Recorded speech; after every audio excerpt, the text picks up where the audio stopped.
Akala mo ba wala siyang gusto sa'yo? Pero teka lang, baka sa bawat simpleng tanong niya, sa bawat tawa niya, at sa mga mata niyang hindi makatingin ng diretso sa'yo, nagsisigaw na pala siya ng gusto kita. Pero bakit hindi niya masabi? Huwag kang bibitaw. Kasi malalaman mo dito ang mga palatandaang hindi mo dapat balewalain. Maraming lalaki ang nalilito sa mga mixed signals. Isang araw sweet siya, kinabukasan parang wala lang. Minsan magtatanong ng personal na bagay tungkol sa'yo, tapos bigla siyang cold. Kaya ang tanong, gusto ka ba talaga niya? Ang mas matinding tanong, bakit hindi niya masabi? Bago natin simulan, nais kong magpasalamat sa mga loyal kong subscribers sa patuloy na pagsuporta sa aking channel.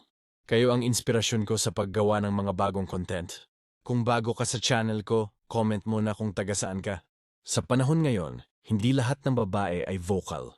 Hindi dahil mahiyain sila, kundi dahil may mas malalim na dahilan kung bakit itinatago nila ang nararamdaman nila sa isang lalaki. Kahit gusto na nila ito. Pero kung hindi mo alam ang mga signs, maaaring mawala siya sa'yo. Maaaring maghanap siya ng iba, yung marunong magbasa ng signals kahit walang salitang binibitawan. Sa totoo lang, maraming lalaki ang hindi marunong magbasa ng ganitong klase ng emosyon. Akala mo torpe ka, pero sa totoo lang, siya ang mas torpe. Akala mo friendzone ka, pero hindi mo alam, naglalagay na pala siya ng daan papunta sa puso niya. Akala mo wala siyang gusto sa'yo, pero ikaw lang ang hindi nakakahalata sa mga maliliit niyang kilos. Dito pumapasok ang kahalagahan ng stoic mindset. Ang stoic na lalaki hindi umaasa sa salita lang. Tinitignan niya ang kilos, pinakikinggan ang katahimikan, at nauunawaan ang intensyon kahit walang kumpirmasyon. Kasi kung umaasa ka lang sa I love you or crush kita, malamang sa huli, ikaw ang magsisisi. Unang sign, nahihiya siyang umamin dahil ayaw niyang magmukhang cheap. Ito ang pinaka-common pero pinaka-misunderstood na sign. Ang babae, kahit gaano pa niya gusto ang isang lalaki, iniiwasan niyang maunang umamin. Hindi dahil wala siyang nararamdaman, kundi dahil ayaw niyang isipin ng lalaki na easy siya. Babae ako, dapat siya ang maunang magparamdam. Ayoko siyang takutin o isipin niya na desperada ako. Pakalayuan niya ako kapag alam niyang gusto ko siya. Ito ang inner dialogue ng maraming babae. At dahil dyan, pipigilan niya ang sarili niya. Pero sa kilos niya, makikita mo na ang totoo. Kaya kailangan mong gamitin ang stoic awareness mo para mabasa ang mga signs. Madalas siyang tumawa sa jokes mo kahit corny. O lagi siyang available kapag niyaya mo siya. You're nakaparamad siya pero hindi ang naunan magsamo. Palagi kanyang tinatanong tungkol sa love life mo. May mga tanong siyang parang nagseselos pero hindi niya inaamin. Hindi niya man masabi pero gustong-gusto ka na niya. Mga senyales na halata kung marunong kang magbasa ng babae. 1. Eye contact na biglang iniiwas. Kapag tinitigan mo siya, napapailing siya at biglang iiwas. Hindi dahil na turn off siya, kundi dahil nahuli mo siya. Nahuli mo siyang natitig sa'yo. 2. Nakikinig siya, kahit sa mga walang kakwenta-kwentang kwento mo. Para sa babae, kapag may gusto siya sa lalaki, kahit paulit-ulit ang kwento mo, kahit wala namang substance, tatawanan at tatanggapin niya. Kasi ang mahalaga, may interaction kayo. 3. Nagpaparamdam siya kapag hindi ka nagpaparamdam. Kapag tumigil ka sa pag-chat, bigla siyang magre-reply ng uy, nawala ka. Kapag hindi ka nagpapaalam, may comment siyang, busy ka na ata? Ito ang mga indirect signs na naghahanap siya ng attention mo. 4. Hindi ka niya tinatawag na crush, pero tinatawag ka niyang special. Bakit? Kasi kapag tinawag ka niyang crush, obvious. Pero kapag sinabi niyang, ikaw yung pinaka-naiiba sa lahat ng nakilala ko. Iba ka magsalita, parang may sense ka. Mga linya yan ng babaeng hindi kayang umamin. Nang diretso pero nagsisigaw na ang puso niya. Kung isa kang lalaking may stoic mindset, hindi ka lang basta naghihintay ng linya tulad ng gusto kita. Pinag-aaralan mo ang kilos. Inaamoy mo ang tension sa hangin at inaaral mo ang katahimikan. Huwag mong hayaang mawala ang pagkakataon dahil lang hindi mo nakita ang mga signs. Napansin mo ba na kahit pagod na siya, sinamahan ka pa rin? Na kahit wala siya sa mood, nag-reply pa rin siya sa'yo? Huwag mong balewalain yan dahil minsan ang pagmamahal hindi sinasabi, ginagawa. At kung marunong kang tumingin, makikita mong gusto ka na niya kahit hindi niya maamin. Isa sa mga pinakamasakit na pagkakamali ng maraming lalaki ay ito, kapag hindi sinabi ng babae ang nararamdaman niya, Iniisip agad ng lalaki na wala siyang pakialam. Pero ang tanong, paano kung ipinapakita niya ang nararamdaman niya sa mga ginagawa niya? Hindi lang sa salita, hindi lahat ng babae expressive. Pero lahat ng babaeng may nararamdaman, gumagawa ng effort sa mga taong mahalaga sa kanila. Ang problema, marami kang hindi napapansin dahil abala kang naghihintay ng I like you habang hindi mo nakikita ang mga sakripisyong ginagawa niya sa likod ng katahimikan. Tanungin mo ang sarili mo, may babae bang laging available kapag kailangan mo? May babae bang iniintindi ang schedule mo? May babae bang nag-e-effort kahit hindi naman siya dapat nandyan? Kung oo, tapos wala kang ginagawa para kilalanin yan, baka ikaw ang dahilan kung bakit napagod siya at unti-unting lumayo. Lalaki, hindi lang ikaw ang nasasaktan kapag hindi mo alam ang mga senyales, pati siya. Kasi ang babae, pagod na ring magparamdam sa taong hindi marunong tumingin. Hindi lahat ng pagmamahal ay malakas ang tunog. Minsan, ang pinakamalalalim na damdamin ang pinakatahimik. Pero kung hindi mo natutunan pahalagahan yon, sa huli, pagsisisihan mo kung kailan huli na. Ang stoic na lalaki ay hindi nagpapadala sa panglabas na drama. Pinag-aaralan niya ang kilos ng isang tao. Tinitimbang niya kung sino ang consistent sa panahon ng tahimik, hindi lang yung malakas ang salita. Kaya sa part na to, tatalakayin natin ang pangalawang sign na gusto ka na ng babae kahit hindi niya maamin. Ginagawa kanyang priority sa mga bagay na di mo naman hiningi. Hindi mo siya pinilit, pero ginawa kanyang mahalaga. Hindi mo siya kinulit, pero nandyan siya tuwing kailangan mo. At yan, kaibigan, ay isa sa pinakamatinding senyales dahil ginagawa lang yan ng isang babaeng may nararamdaman. Ikalawang sign, nagpapakita siya ng sakripisyo, kahit maliit, pero para sa'yo. Tandaan, ang effort ay hindi palaging malaki. Minsan, nasa mga maliit na gestures na paulit-ulit niyang ginagawa. Halimbawa, binabago niya ang schedule niya para umayon sa'yo. Wala ka pa mang sinasabi, pero kapag may lakad ka, available na siya agad. Kapag nabanggit mo lang na malungkot ka, bigla siyang nandyan. Hindi yan coincidence. Effort yan. Tinatandaan niya ang maliit na detalye tungkol sa'yo. Nasabi mo lang dati na gusto mo ng cold coffee, tapos sa susunod na pagkikita ninyo, may dala siya. Na-mention mo lang sa isang convo na birthday ng lolo mo, tapos nag-greet siya. Hindi niya iyan ginagawa sa lahat, ikaw lang. 3. Inaabot niya ang limitasyon niya para lang mapasaya ka. Minsan, kahit hindi siya okay, makikipagkwentuhan pa rin siya sa'yo. Kahit pagod na siya, magbibigay siya ng atensyon. Kahit may sariling problema, iintindihin ka pa rin niya. Lalaki, hindi yan common. At kung hindi mo pa rin naiintindihan na may feelings siya sa'yo, baka ikaw ang manhid. Example 1, hindi siya sumama sa barkada para sa'yo. May isang lalaki nagkwento sa akin. May babaeng nililigawan niya, pero parang hindi siya sure kung gusto rin siya nito. Hanggang sa isang araw, nag-aya ang barkada ng babae sa outing. Pero hindi siya sumama dahil alam niyang may problema yung lalaki. Nagstay siya sa bahay at tinawagan yung lalaki just to check on him. Sino ba naman ang magtatapon ng bonding time sa friends kung wala siyang pakialam sa'yo? Example 2. Laging nandyan kapag wala ng ibang nandyan. Kapag wala na yung iba, kapag iniwan ka ng mga barkada mo, kapag down na down ka, sino ang nananatili? Yung babaeng hindi mo inakala, pero palaging nariyan. Hindi mo man naririnig ang I love you, pero nararamdaman mo sa kilos niya. Stoic ka. Alam mo kung paano tumahimik sa ingay. Pero alam mo rin kung kailan dapat pahalagahan ang presensyang hindi hinihingi, pero kusang ibinibigay. Kung gusto mo talagang maging lalaking hinahabol, hindi yung laging humahabol. Dapat marunong kang tumingin sa sakripisyo. Gawin mong pamantayan yan. Dahil ang babae na gumagawa ng effort na di niya ginagawa sa iba, malamang gusto ka na noon. Wala kayong label, hindi naging kayo. Pero bakit parang ikaw ang hindi niya makalimutan? Kahit may bago na siyang kausap, bakit nananatili ka sa mga post, tula at quotes niya?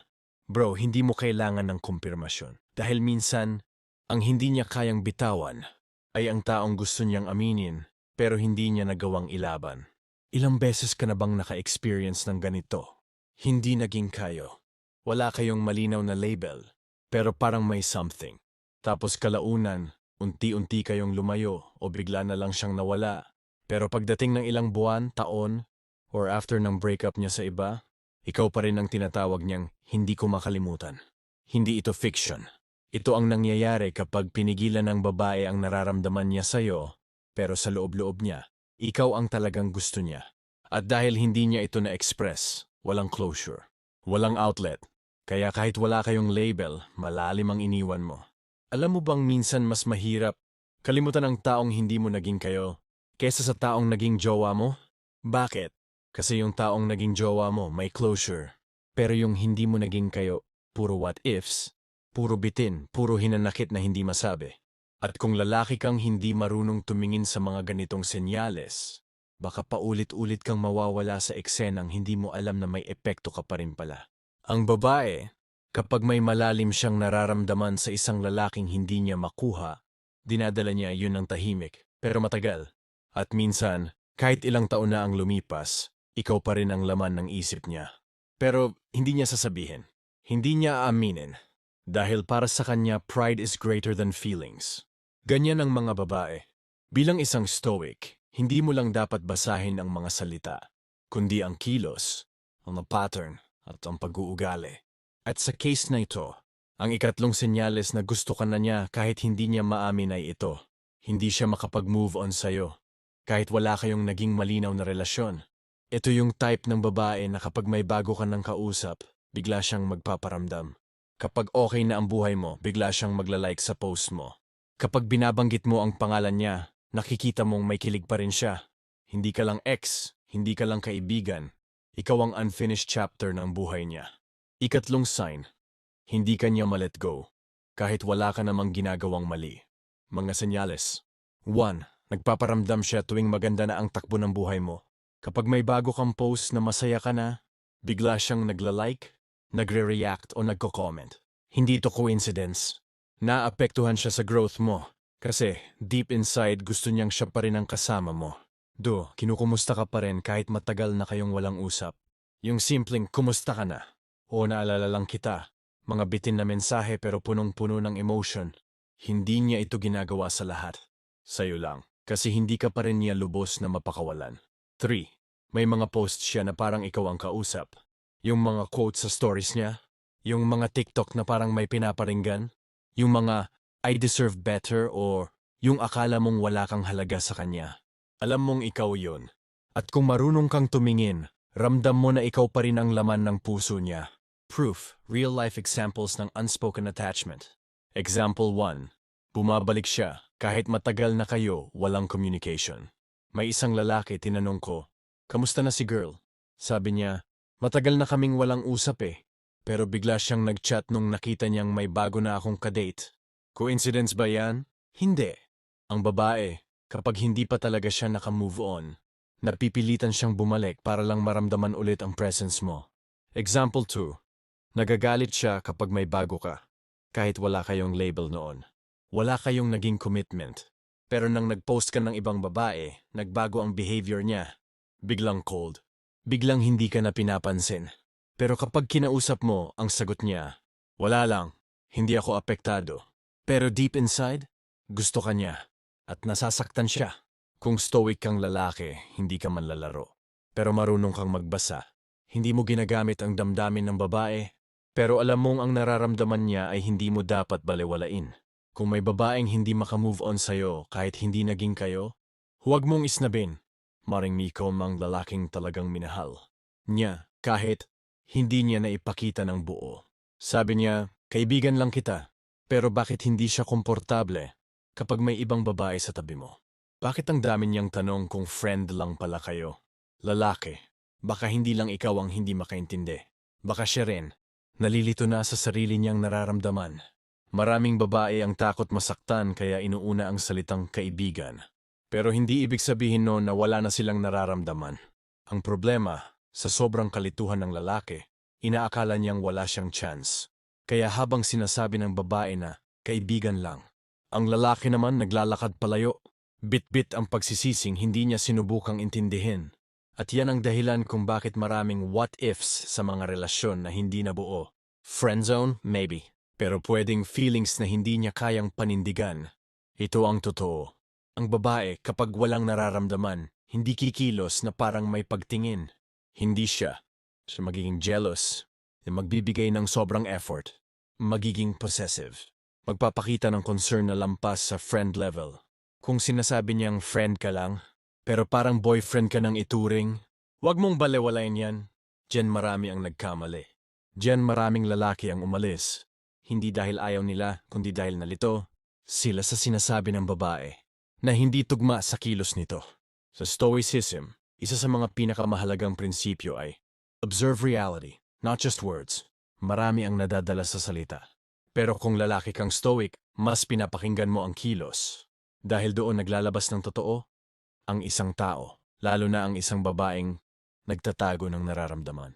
Kaya ngayon, tatalakayin natin ang ikaapat na sign. Kapag pinipilit kanyang ituring bilang kaibigan, pero lahat ng galaw niya, higit pa doon. Ikaapat na sign, friend lang daw pero tila hindi lang kaibigan. Mga palatandaan. 1. Nakikipag-away siya kapag may iba kang ka-text. Bakit siya? Close ba kayo? Taga saan siya? Mga tanong niya na parang wala lang, pero halatang may tono ng pagseselos. Friend ka lang daw niya. Pero ayaw niyang may ibang babae sa paligid mo. May contradiction diyan. 2. Kumakapit siya. Kapag nararamdaman niyang may ibang umaaligid. Kapag nararamdaman niyang may umaagaw ng atensyon mo. Bigla siyang sweet, bigla siyang mas madaldal. Bigla kang namimiss. Timing na hindi coincidence. Timing na emosyonal. Timing na umaamin ng nararamdaman na hindi masabi ng direkta. Triko, mas komportable siyang ikaw ang kasama sa lahat. Kung may okasyon, may event, may problema, ikaw ang una niyang naiisip. Ikaw ang gusto niyang makasama. Pero kapag tinanong mo siya kung may gusto ba siya sa'yo, kaibigan lang talaga kita.